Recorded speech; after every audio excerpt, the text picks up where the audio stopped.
Tonight, Scotland's only oil refinery is set to close. Hundreds of jobs are at risk at Greenmouth as Petro-Ineos is pulling out of production here. There is no definitive in terms of what the future is going to look like for Greenmouth, but we're prepared to work with partners, including, of course, trade unions, to do what we can to ensure that jobs are protected. We've reaction from trade unions, people in the town and Holyrood. Also making the headlines, tax cuts from the Chancellor. I now call the Chancellor to make the autumn statement. Jeremy. Jeremy Hunt says people will pay less in national insurance and there are big rises in pensions, but not everyone is happy. I can't leave my house. I can't get washed, I can't get dressed. But there's a government that fails to understand that, and I just don't get that. And in sport, Celtic shareholders quizzed the club's board at today's annual general meeting. I'm John Mackay in Glasgow. And I'm Kellyanne Woodland in Greenmouth. This is the STV News at 6.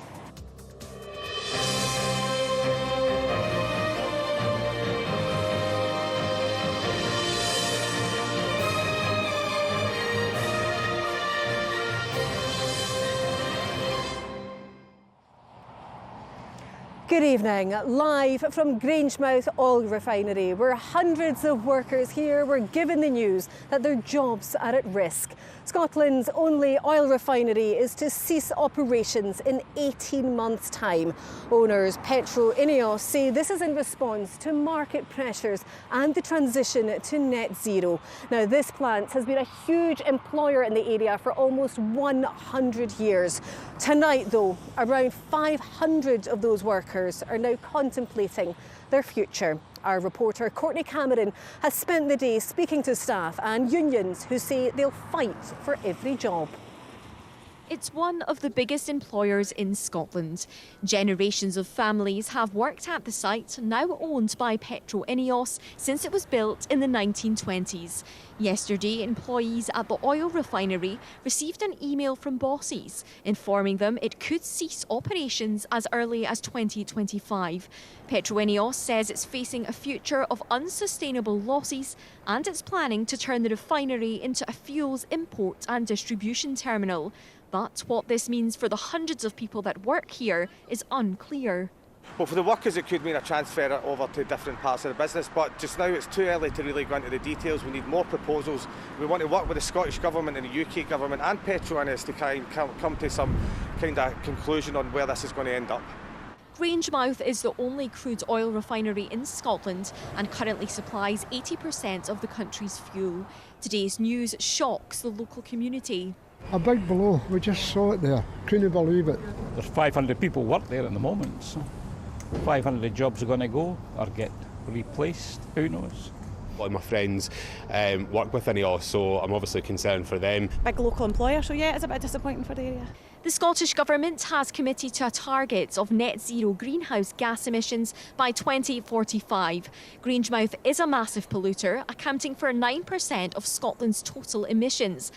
While environmental activists have been campaigning for the closure of the site, they say it's being handled irresponsibly. Workers at Greenmouth ultimately deserve far better than how they've been treated today by, faraway bosses in distant boardrooms who have not consulted them at all about their future.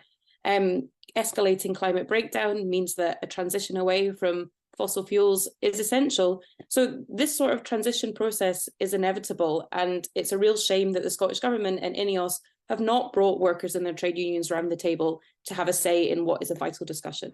Today, the First Minister says it's unclear of what the future will look like at the site. Well, first and foremost, this must be a very anxious time for every single worker at Greenmouth, and the Scottish Government will, of course, work with the partners, with the owners of Greenmouth, Petro-Ineos, to see what we can do collectively in relation to ensure that there's a sustainable future for Greenmouth. Now, it's important to say that, of course, there is no definitive in terms of what the future is going to look like for Greenmouth, but we're prepared to work with partners, including, of course, trade unions, to do what we can to ensure that jobs are protected. No one from Petro-Eneos was available for an interview on camera, but in a statement it said this is an important piece of work that will offer options for future-proofing the business and safeguarding Scotland's fuel supply for the long term. Talks between workers, unions and bosses continue. Well, Courtney is outside the Greenmouth headquarters for us just now. And Courtney, you were there 2 months ago and you spoke to the CEO. Yes, Kellyanne, I sat down with Andrew Gardner to discuss the plant's transition towards net zero, and he told me then that closing down wasn't a viable solution. He said there would be bumps in the road to reaching the country's climate goals, but there was no mention of unsustainable losses in the near future, and that was just 2 months ago. What he did say, though, was that he couldn't guarantee that there wouldn't be job losses. So I think this has all just come a bit sooner than the local community was expecting. The workers here say they know change has been afoot. It's just been in what form that's been coming in. All right, Courtney, thanks very much. Well, if you speak to anyone living here, they're bound to know someone who works within this plant. And tonight, the worry is not just about the job losses here, but how this could have a ripple effect right across Greenmouth and the surrounding areas. Well, our chief reporter, Sharon Frew, has spent the day in the town. It's dominated the skyline of central Scotland for decades, with the ability to handle 150,000 barrels of oil a day. Operations at Greenmouth can be traced back to 1919. The refinery was established in 1924, and it was one of the first of its kind in the UK. Those who live in the shadow of the complex have watched its operations expand over the years to meet the growing demands for petrochemicals and fuel. Oh, the lights are so... My mum always felt sorry for the sailors coming in, thinking they were coming into a big metropolis. We've seen all these lights, and then, well, when they hit the place, we didn't have so many lights in the town. On a wet Wednesday in the town, today's news of potential job losses cast a dark shadow.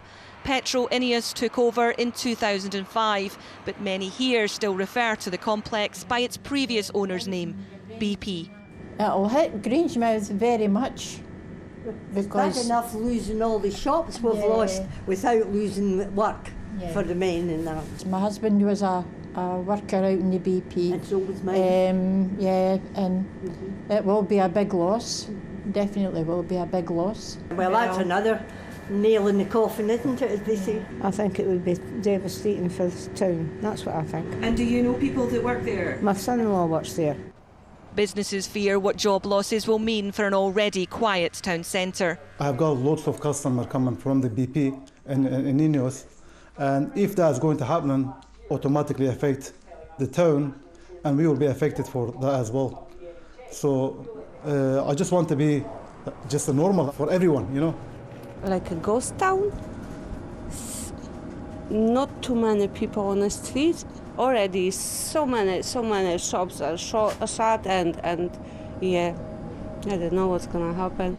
The issue is to be raised at tomorrow's First Minister's questions. I will be wanting to establish exactly what is the position and finding a way where the Scottish Government can help. They've already indicated, of course, they want to do that and find a way forward.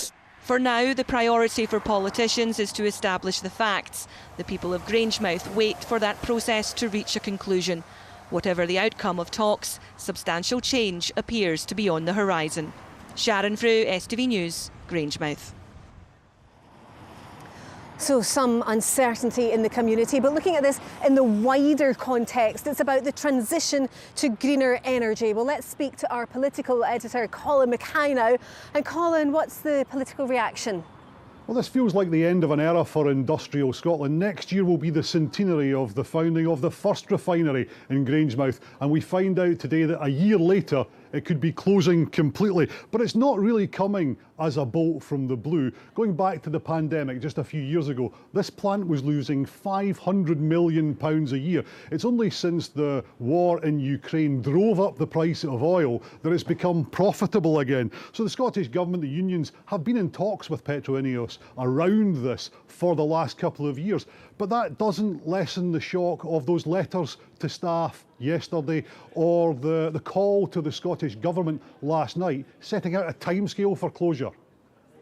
I'm hopeful that we can come forward through engagement with PetroEneos and the UK government that has a stake here as well to ensure that there is a sustainable future for the site that includes the biorefinery option, that includes the usage, the utilisation and creation of hydrogen and of Grangemouth being part of the Scottish cluster for carbon capture. Clearly the UK government is working to ensure that we have a resilient energy supply. Grangemouth is part of that. This news is just breaking today, and we're working with the Scottish Government to see what more can be done to support the business at that plant. So both governments pledging to work together, which hasn't always been the case, but the company says that the economic reality for Grangemouth is that it's unable to compete with more modern and efficient refineries in the Middle East, Asia and in Africa. Now, most countries import refined oil rather than refining their own, but then most countries aren't oil producers. So this will raise questions about fuel security, not just for Scotland, but for the UK. But it's not the end of the oil industry in Grangemouth. INEOS plan on continuing importing and distributing oil through the plant. So the Forties pipeline will continue, and the flare stacks will continue to burn in Grangemouth. They're one of the biggest industrial landmarks left in central Scotland, but with the loss of the refinery, the loss of hundreds of jobs in Grangemouth, it might not feel like those flare stacks are burning quite so brightly in future. All right, Colin, thanks very much for that. Well, I'll have more from Grangemouth later in the programme. Now, though, it's over to John for the rest of the day's news and sport. For the moment, Kellyanne, thank you. Millions of workers will see their national insurance contributions reduced from January as the Chancellor announced tax cuts ahead of a general election. In his autumn statement outlining the UK government's tax and spending plans, Jeremy Hunt also announced increases in the state pension and benefits. However, opposition parties say the measures leave working people worse off. Our political correspondent Ewan Petrie reports. Is now the right time for tax cuts, Chancellor? It's just over a month since the Chancellor said tax cuts were unlikely this year. Today, though, Jeremy Hunt signalled a change in direction. Jeremy Hunt. The Chancellor told MPs the economy is back on track, allowing him to make a bigger cut than expected. I'm going to go further and cut the main rate of employee national insurance by 2 percentage points from 12% to 10%. That change will help 27 million people. It means someone on the average salary of £35,000 will save over £450. Pensions will increase by 8.5% from April. The national living wage will rise to £11.44 per hour, and all alcohol duty will be frozen until August next year. An autumn statement for a country that has turned a corner, an autumn statement for growth, which I commend to the House. However, Labour say the cuts will not compensate previous hikes. What has been laid bare today is the full scale of the damage that this government has done to our economy over 13 years. The measures will mean more than £500 million extra for Holyrood over the next 2 years. They had a significant fiscal headroom beyond what had been envisaged. He should have used that fiscal headroom to invest in public services. This makes our challenge for setting the budget next year even more challenging. Benefits will increase next year, but this food bank in Aberdeen is still expecting a huge rise in demand in the months ahead. 6.7% I think works out to about £9 a week, which in the general scheme of things is not going to make a massive difference. It's not really going to help people increase their weekly food budget or put more towards their heating bill. Claimants like Zahada will have to go on a work placement if they fail to find a job within 18 months. It's kind of frightened me, to be honest, and if I went in one day I would probably have to call in sick the next day saying I'm sorry, I can't even get out of my bed. I can't leave my house. I can't get washed, I can't get dressed. But it's a government that fails to understand that, and I just don't get that. For businesses, there was an extension of tax breaks. Every little helps, it does. but nothing major in there. When it comes to capital allowances, we were hoping for major changes in that. That hasn't happened. But at the end of the day, everything does help. We just have to get on with it. But generally, manufacturing needs more support if we're to compete in the global markets. After a rocky few weeks for the Prime Minister, these cuts are an attempt to draw clear dividing lines with the opposition. Ewan Petrie, STV News. For more of the political reaction to the autumn statement, we go to our Westminster correspondent, Paris Goutsianis. So, Paris, how's it being received? Well, anyone who watched that statement will have been left in no doubt. A general election is coming. In fact, many at Westminster are wondering whether it's coming sooner rather than later. The Chancellor's decision to rush through the cut in national insurance in January means that it'll hit pay packets before the spring. And remember, there's also a budget in the spring where the Chancellor could announce even more tax cuts to income tax, inheritance tax and VAT. And Paris, what are the opposition parties saying?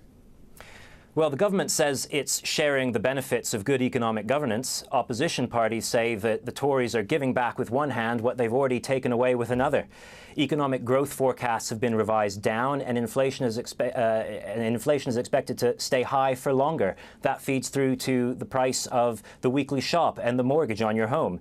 And with any spare cash going on tax cuts, difficult decisions on spending on public services have been pushed far into the future, beyond a general election. The Tories will be wondering tonight, though, if this tax giveaway doesn't change the polls, then what will? Paris at Westminster, thank you. That state pension increase by 8.5% from next April means a £900 increase per year. But for many older people, the cost of living is taking its toll. A survey by the charity Age Scotland shows 43% of over 50s are cutting back on food spending. Vanessa Kennedy reports. Amongst tax cuts, increasing the state pension by 8.5% is a measure that's proving popular for pensioners at this cooking class in Edinburgh. The price of food, things like that, I won't be worrying so much. I have a little more extra money per month, and same with my heating bills. Maybe not have so much worry about paying them. Probably saving up a bit more for leisure time, go on holidays, short trips, etc. I know it's just brilliant news. But it comes at a time when many people find it hard to cope financially. People here are learning to shop smart and eat well when food prices bite. Cost of everything has gone up a lot. Everything's gone up, all the prices. Even though I have cut down in like meat stuff and cheese and stuff like that, which I found them quite expensive. A survey by Age Scotland has highlighted the impact the cost of living has on older people. Of those surveyed, 43% of over 50s are cutting back on food spending. 1 in 10 pensioners say they're skipping meals, while 76% are concerned about their food bills. 18% of respondents reported eating less healthily, and 60% said they were heating their homes less. If you're struggling to pay your bills, you're going to struggle to heat your house well, you're going to be nervous about putting on the cooker, so the temptation to fall back into buying things that are easier to eat and heat, that may not be quite as healthy and probably less likely to be home cooked from scratch could be an issue. And of course, on top of that, if you're starting to struggle with health issues and perhaps your dexterity is not as good as it been, thought of chopping an onion and chopping up carrots and things like that becomes increasingly challenging for people. While a rise of £900 next year is welcome, for many people this winter, the cost of living remains hard to swallow. Vanessa Kennedy, STV News Edinburgh. Other stories, and a former Glasgow University student has been killed in southern Gaza alongside her 6-month-old baby, her husband and 2 brothers. Dima Abdul Latif Mohammed Al-Hajj was sheltering at her parents' home when it was bombed, also killing more than 50 family and others in the community. It comes as Israel's cabinet approved a ceasefire deal which would bring a temporary halt to the conflict. Disabled people experienced a tsunami of distress during the pandemic, the Scottish COVID inquiry has said. The Glasgow Disability Alliance told the inquiry their members struggle to access food and vital social care services and were terrified of catching the virus. I remember my team feeding back to me and me speaking to people as well, saying that they were worried that if they died, not just the fear wasn't just if they died, the fear was that because they were so isolated in their lives before the pandemic, that nobody would find them and nobody would know because we were the only people in touch with them. So that was a real fear for people. Strike action involving more than 1,200 First bus drivers in Glasgow has been called off. Members of the Unite union originally planned to walk out on Black Friday, one of the busiest shopping weekends of the year. First Bus has now made a new improved pay offer. The search and rescue team based in the Trossachs National Park have been given the King's Award for voluntary service. It recognises the team's outstanding service to the community. Caroline Lewis reports. Whether delivering aid through snow or flooding or locating people in distress, this team of 20 volunteers have been taking care of their community for 25 years. We do everything from missing person searches to collapsed building structures. Living in a rural community as well. Help is not always 5 minutes away. To have us here to be able to fill that gap between something happening and ambulance or police arriving, then if we're able to assist with that and help with that, then that's what we're here to do. Covering a vast area across the national park, the team also has 4 search and rescue dogs, including 3-year-old Merlin.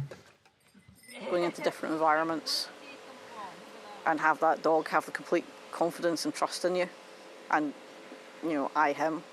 So that's what I love about it. He searches for missing people or people who need to be located within a collapsed structure. He's looking for the highest concentration of human scent, and that's how he works it. And he is working for a ball on a rope. He thinks it's a massive game. He doesn't realise how important it is. He just wants that ball on the rope at the end of the day. They are also responsible for maintaining 150 defibrillators in the area and administer training in what to do if somebody goes into cardiac arrest. And last week, their dedication was rewarded with the highest honour, receiving the King's Award for voluntary service, something the team say is a fitting tribute to their founder, Stuart Ballantyne, who died of COVID-19 in 2020. Do you know what? I can't actually describe just how we all feel about it. Personally, I'm just so damn proud. The team will officially pick up their award next summer, a well-deserved reward for a job well done. Caroline Lewis, STV News. Rahman's here with the sport and a lively AGM at Celtic. It was, John. A number of issues were raised by shareholders, and after the meeting, the Celtic manager spoke to the media. Good evening. Brendan Rodgers says the club won't beg players to come to Celtic as he looks to add quality while streamlining his squad. The club's transfer strategy was a hot topic at Celtic's annual general meeting, as Ronnie Charters now reports. They arrived for their chance to put questions to the Celtic hierarchy. At the club's AGM at Parkhead today, shareholders put forward a number of issues to the club's board. From the suspension of the fans group the Green Brigade, the standard of refereeing and the appointment of Peter Loyal as chairman. But for Brendan Rodgers, the Celtic manager faced a number of questions about his transfer policy and his vision to improve the squad in the future. In the media conference soon after, he gave his response. We always work hard, but we won't beg players to come. This is an incredible club to come and play for, and if you're lucky enough to be able to come here and work and play, you'll get the sense of that. So that's something that's ongoing. And for me, it's now about getting players in that are going to improve us and be better than what we have. The summer saw 8 new faces arrive in the door at Celtic, and despite Rodgers admitting he must streamline his squad, he has confidence in the club's transfer plans. We've got a squad of 32, which we need to bring down, as well as bringing in quality players. But I'm fairly comfortable that come by the summer, over the course of these next few windows, that the squad, both in terms of numbers and quality, will look how I want it to. Meanwhile, the club have been fined £25,000 by UEFA in relation to their Champions League match against Atletico Madrid. Sanctions were imposed due to a provocative message being displayed of an offensive nature, as well as fans blocking public passageways and the lighting of fireworks. Ronnie Charters, STV News. The pots for next week's Euro 2024 draw have been confirmed. Scotland are in pot 3 along with the Netherlands, Croatia, Slovenia, Slovakia and the Czech Republic. There'll be 6 groups of 4 at the Euros. The top 2 teams of each group, as well as the 4 best third-place teams, qualify to the knockout stages. Now, Kilmarnock have suffered a blow. Innes Cameron has been ruled out for 6 to 8 weeks with a hamstring injury. The forward sustained the injury while warming up ahead of Killy's game against Hibs 11 days ago. A similar injury he had warming up at Tynecastle last year. Same hamstring, it's a different area of the hamstring this time, and it's probably not as severe, but it's unusual in the sense that he's done full warm-up, and it's probably the last shot of the warm-up that he's... so there's a wee bit of investigation needing to go into that, because something that's quite unusual. And Derek McKinnon says he hopes to have Kyle Vassell available for this weekend's match. That, folks, is all your sport tonight. See you again tomorrow. Rahman, thank you. The weather forecast now with Sean. An icy start to the day will give way to a series of oohs and ahs. TUI sponsors STV Weather. A very good evening to you. Got a big swing in temperatures coming. I did warn you last week about the colder air that was on the way. This week we go from highs today 12, 13 degrees to much colder conditions in the next couple of days, and we'll be lucky for most areas to get to 3 or 4 degrees on Saturday afternoon. Very, very chilly conditions on the way, but much better weather-wise, because in that northerly there's going to be a lot of dry and sunny weather, but yes, much colder. Not so tonight though. We hang on to the cloud, we hang on to the windy conditions, the drab weather as well, the shower outbreaks of rain on and off, but temperatures overnight 10 to 12 degrees. Little jaggy weather front coming through. That is a cold front. You can see that moves its way southwards. Cold front, as its name suggests, that is the culprit for the colder air in the next couple of days. So tomorrow morning we hang on to the cloud. We've still got the outbreaks of rain, but the cold front heading its way southwards, starting to introduce cooler conditions. Top temperatures 10, 11 degrees in the morning. I think by the end of the day will be about 7 or 8 degrees. So it will be turning colder as we go through tomorrow, but it should start to turn a little bit brighter as we go through the afternoon.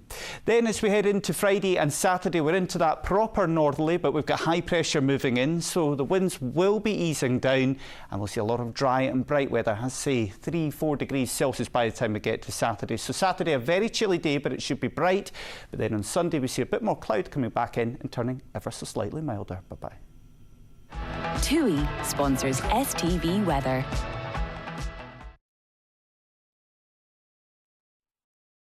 And that brings us back to our lead story tonight, which is the news that oil refining at Greenmouth is to cease in 2025. Kellyanne is still there for us.